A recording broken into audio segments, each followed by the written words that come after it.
Hi Cancer, this is Jov. Welcome pa sa ating channel. Gamitin ang reading na ito bilang gabay lamang. Kung naka-resonate kayo, comment down. Kung hindi kayo naka-resonate, ibigay niyo po sa iba kasi general reading po ito. This is for you, Cancer.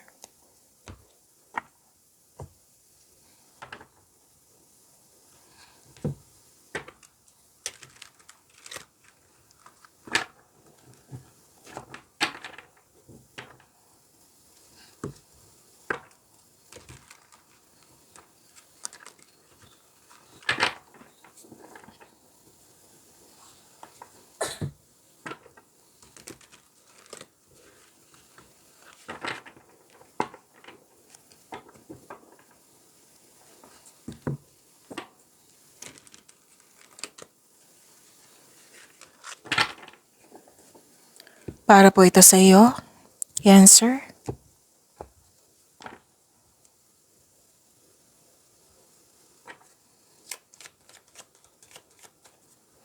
Maraming salamat po sa inyong patuloy na suporta at maraming salamat din po sa mga hindi nag-skip ng ads. Sa mga hindi pa nag-subscribe, subscribe na po kayo at click bell notification para malaman nyo na may bago tayong video. Para sa mga gusto magpa-reading, comment po kayo ng personal reading. Again, comment kayo ng personal reading and check my reply sa comment section.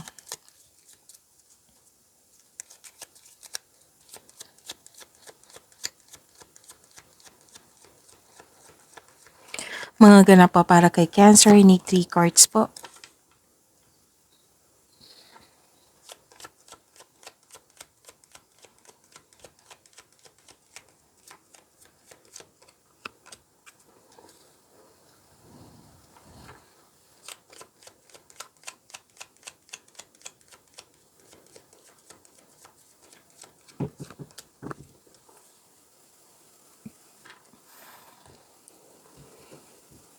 Cancer. Kailangan nyo mag-stop stop overthinking. Kasi nakaka-drain ito ng energy po. Pwedeng may fear, doubt, hesitation. So sana'y ma-overcome nyo po ito, Cancer. Huwag kayong mag-alala kasi may nakita ko ditong solusyon sa inyong problema, sagot sa inyong mga katanungan, claim nyo po. Pwedeng nagbasa kayo ng libro or sa internet para may makuhang learnings and clarity. May malalaman kayong sekreto sa araw na ito.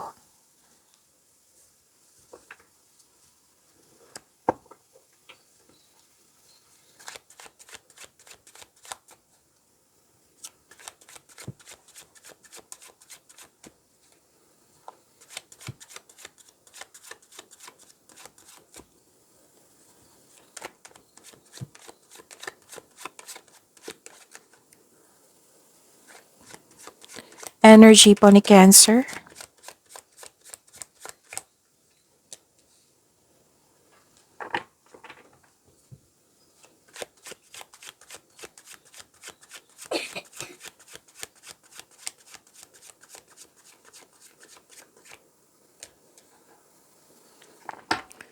Kung may narinig kayo or may nakita kayong repeating message, like for example, nanood kayo ng inyong weekly Gabay Tarot reading. So, napanood nyo na ba? Oo, tapos may nakita kayo ditong repeating message. Yan po yung pinupush ng cards na kailangan nyo bigyan ng atensyon, solusyon at aksyon kung maaari po. By the way, may good news ako sa inyo, Cancer. Oo, para sa mga nag-aabang dito sa love reading nyo po. May love reading tayo ngayong araw na ito. After ni Capricorn. Ipopost ko po siya after ni Capricorn. So, wag niyo ikalimutan na i-click niyo po yung video na iyon sa baba niyan. May subscribe button. So, i-click niyo po kung gusto niyo po. And i-tap niyo po yung bell notification para malaman niyo na may bago kayong video reading sa love life niyo po. So, please be reminded that is our second channel. Pero wag kayong mag-alala. Ipopost ko po siya dito sa channel natin. So, yun. Isipin niyo po yung person niyo. Isipin niyo po siya. Yung person nyo, pwedeng crush nyo, pwedeng maliligaw nyo, pwedeng ex nyo, or yung loss of connection sa isang tao. Na kung curious ka sa kanya, then isipin niyo po siya para makuha ko yung energy niya mamaya. Na malalaman niyo po kung kamusta yung feelings niya ngayon, kung ano yung gusto niyang sabihin sa iyo, kung ano yung next action niya, kung ano yung magaganap sa inyong ano future alignment. So isipin niyo po siya para makuha ko yung energy niya. I am not sure kung ano yung oras, basta after ni Capricorn. It might be uh, 5 p.m. to 12 midnight. Basta abangan nyo lang po after ni Capricorn. Okay? Cancer.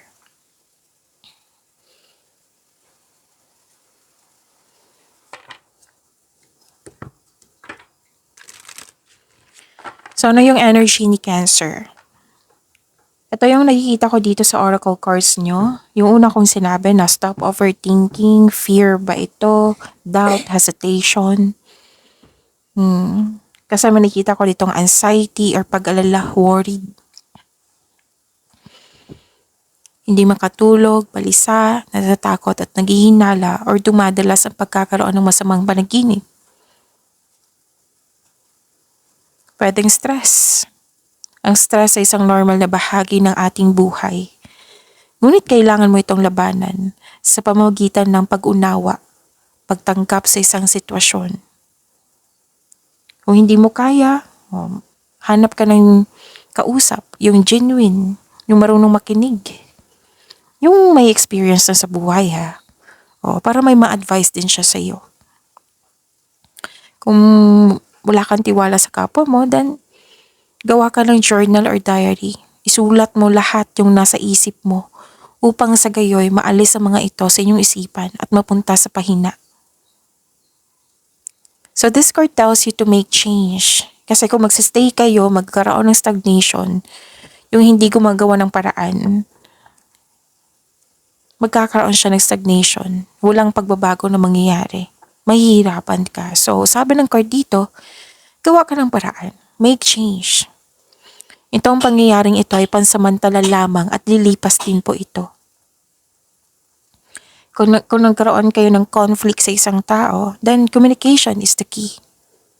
Maaring magawa ka ng move or schedule na mag-usap kayo ng mahinahon.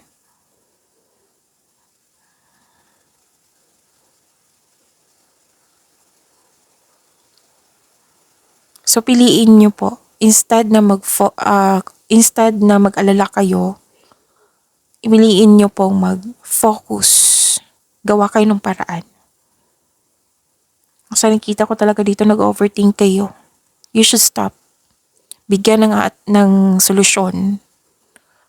How to stop overthinking, bigyan ng solusyon. Kung hindi pa kaya then change the channel.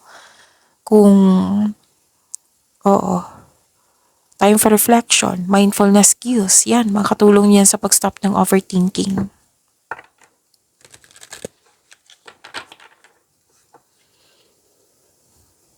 Kung magkakaroon kayo ng aksyon, Kasi may nakita ko ditong nearing completion, magagawa mo ito. Malapit mo nang matapos. So you have to make change, you have to make movement ay kailangan po, aksyon.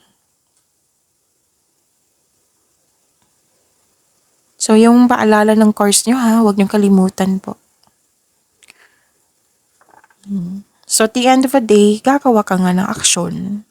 Kasi may sinabi ako dito na may solusyon sa inyong problema, may sagot sa inyong mga katanungan. So at the end of the day, kitang-kita ko dito, bibigyan mo siya ng aksyon. Magiging malakas yung loob mo. Ito ng oras mag-take action ka sa inyong proyekto or ideas ba, consider this card as a green light to begin. So this card asks you to have confidence in taking action. Huwag kayong mag-alala. Cancer, maraming nag-support sa iyo. Pwede din bibigyan mo to ng mabilisang aksyon. So, makinig din kayo sa inyong intuition. Kasi kung makinig kayo sa inyong intuition, malalaman mo kasi yung susunod na hakbang patungo sa success, patungo sa right path, patungo sa success. Ito ay magbibigay sa iyo ng kaunlaran kung marunong kayo makinig sa inyong intuition. Magdadala ito patungo sa tagumpay. Actually, may dumating dito. Opportunity ba ito? Kasi excited kang bigyan ng aksyon. Magpapasigla sa iyo. Okay?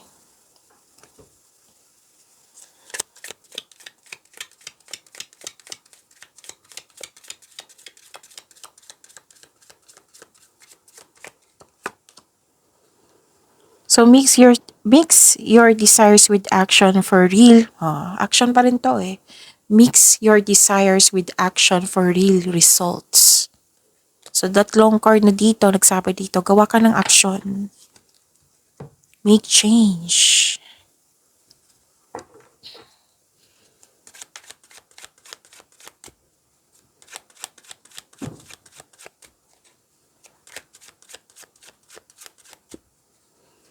Career and money po, ni Cancer.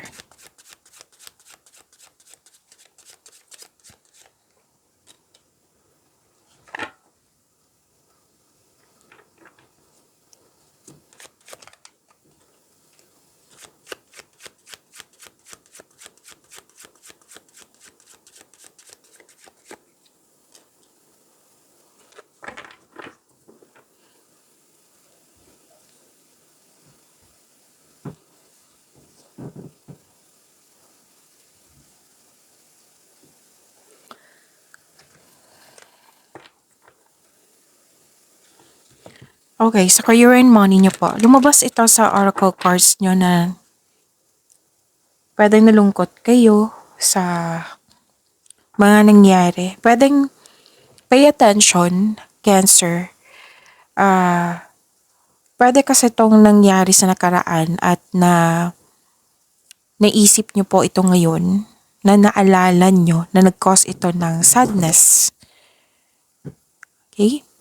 Pwedeng mangyayari din to na sana hindi. So, kailangan nyo maging handa. Lalo na sa pag-control sa inyong emotion. What I meant is pagbalanse sa inyong emotion. Kasi nalungkot ka dito eh. Okay, pay attention ka sa regarding to sa offer, regarding po to sa pera. Kasi may nakita ako ditong nawala ng pera or na-scam. Again, pwedeng naalala nyo to na nangyari sa nakaraan. Oo, na nagbibigay ito ng lungkot sa iyo or bigat ng nararamdaman. Pwedeng mangyayari ngayon na sana'y hindi, na sana'y maiwasan nyo. So, sana'y bigyan nyo ng pansin. Okay? This is pwedeng loss of things, loss of opportunity, or loss of connection sa isang tao. Pero most likely, pera tong nakikita ko or panluloko ng isang tao. So, mag-ingat po. Kung walang nangyari sa nakaraan, pwedeng mangyari ngayon na sana'y hindi. Sana'y maiwasan nyo.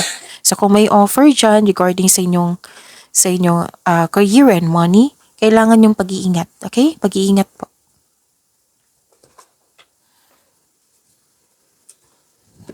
Maaari din na may malampasan kayo. Kasi may sabi ako dito na loss of opportunity, right? So, kung may offer sa inyo ng opportunity, pag-isipan nyo na mabuti, bigyan ng atensyon. Kung may offer dyan na regarding sa inyong money, then mag-iingat din. So, you have to protect. May isa na may nagsabi sa akin ngayon, protektohan yung ipon nyo, yung pera nyo. Don't worry after nito. May parating na new direction sa inyong career and money. So, dito tayo mag-focus sa new direction. Okay? So, kailangan nyo i-process itong mga nararamdaman mo.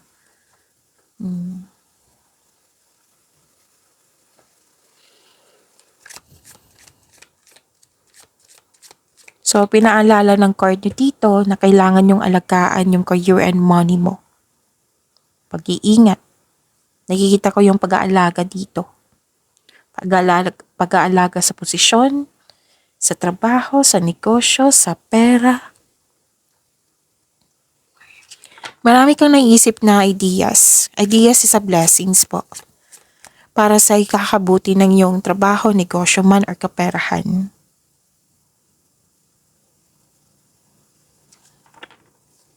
So this is good kasi inaalagaan mo. Okay?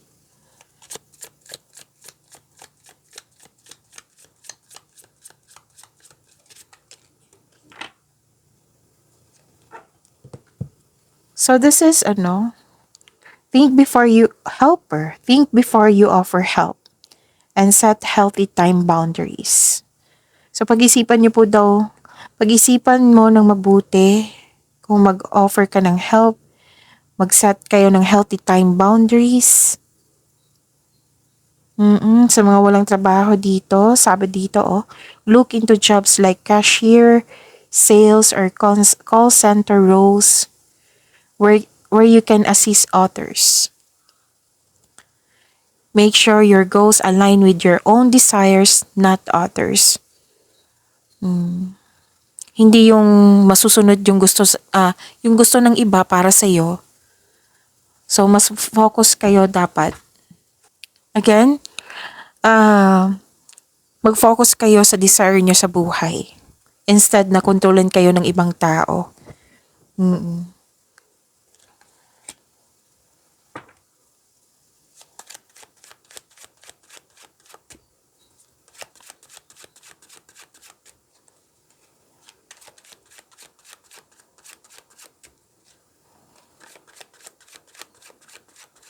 Love life, self-love, partnership, and romance ni Cancer.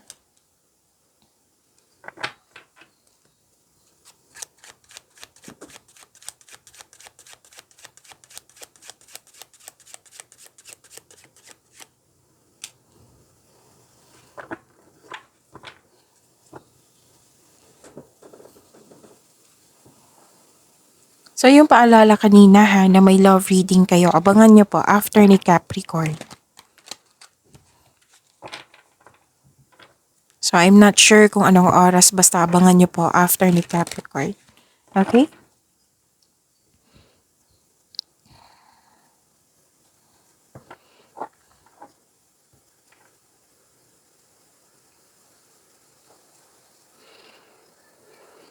Okay. Para sa mga single, huwag kayo mag-alinlangan na mag-invest sa bagong relasyon or opportunity. Para sa mga relasyon sa buhay mag-asawa, sa araw na ito magkakaroon kayo ng masinsinang pag-uusap. So this card asks you to improve your communication also. May magaganap na importanteng pag-uusap or confrontation sa isang tao. Nagkaroon ng determination.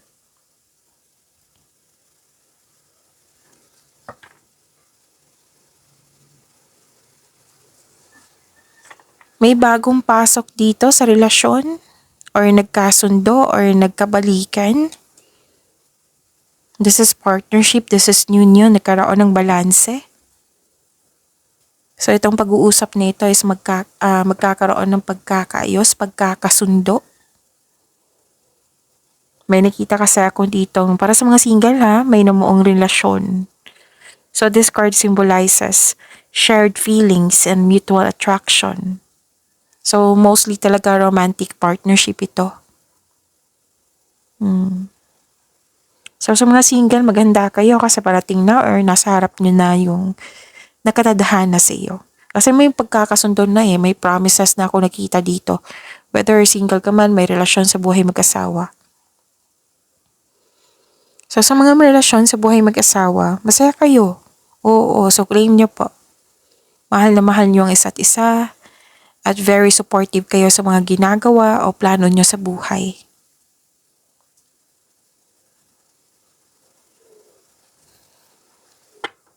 Okay? So nagkaroon ng balansa. This is good.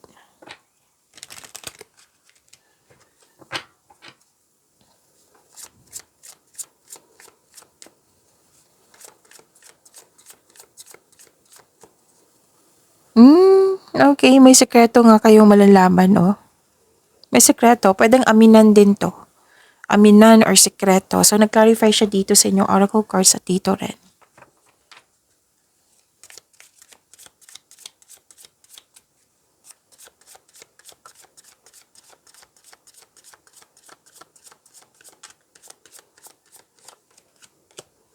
Falling fast. Love happens quickly but don't lose yourself in the process. So sa mga bago dito, sa mga may bagong relasyon, 'di ba? Sinabi kanina. Pwede din sa bagong maliligaw, nagligawan, bagong kakilala.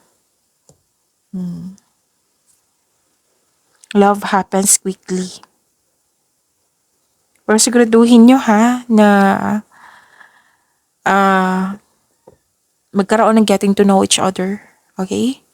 Kilalanin ng mabuti. Kasi yan yung pinaka-importante. So, kailangan ng pag-control dito. Pagbalanse, of course. Pagyamanin niyo po yung blessings na binigay sa inyo. Cancer, see you po mamaya and tomorrow.